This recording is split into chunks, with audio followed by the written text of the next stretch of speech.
Okay, I'm going to try to quickly go over some of the features of Pinnacle Studio, a video editing app for the iPad. So the way I'm doing this screen capture is I've got Air Server running on my laptop and also obviously from my iPad so that I'm able to send video and audio from my iPad to my laptop wirelessly, and then I'm doing screen capture with Camtasia Snagit, which is a great application for doing screencasts because it gives you crosshairs. One of my favorite features is it gives you crosshairs where you can select just a certain portion of your screen to capture, and it gives you really good control.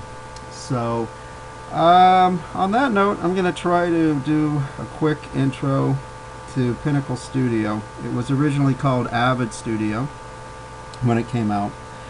I've got a project that I shot a while back in my office, just to test out how the clips and everything move around. So with just pushing and holding in the black area under your clips in your timeline, you can scroll through all of your footage and hit play, and it'll play in real time.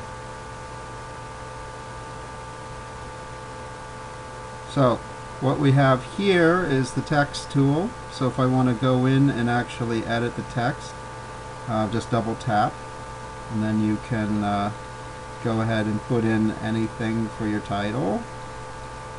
My boring office. There we go, done. Let's see how that fits there. Good. Let's say that I think that title's a bit too long, so it automatically, with titling, when you put a title in, gives you the trim toggle, which are the gold squares at the bottom of the screen. You just tap and hold and you can trim. I'm going to scroll back now to the very first clip. Hit play. Now let's say I just really didn't like the shot of the door. To delete a clip, you just tap so it's highlighted, hit the trash can, and it's gone. So I didn't lose the transition, so now we should just see it's starting out with that transition.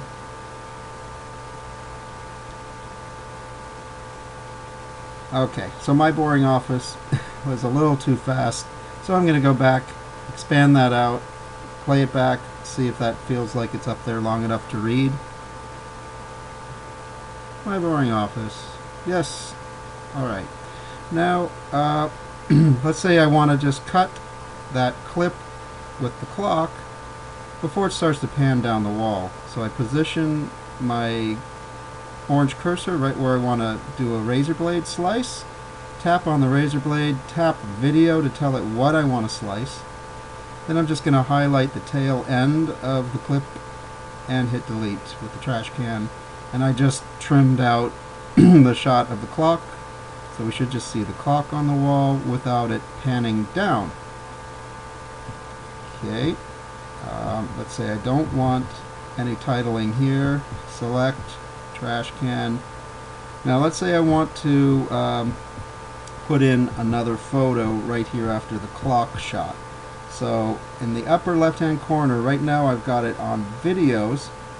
It's finding connecting, the app is connecting to all videos in my camera roll. So I just switched to photos, and these are all the photos in my camera roll. So I'm just going to tap and bring down a picture of a dragonfly, pop it into the timeline, trim it down so it'll just be a quick flash by the dragonfly. So it goes clock, dragonfly, and landscape. So let's say the landscape, dragonfly to landscape, I want to put in transition, go to the lightning bolt, and I'm just going to choose a push up from the bottom. So I drag that down to the point, transition point in between the two photos, drag it back and play.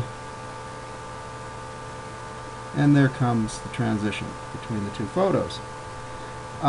So those are the basics with Pinnacle Studio. I think it's a great app. I think it's right around the $10 price point. It might have gone up or down since I bought it.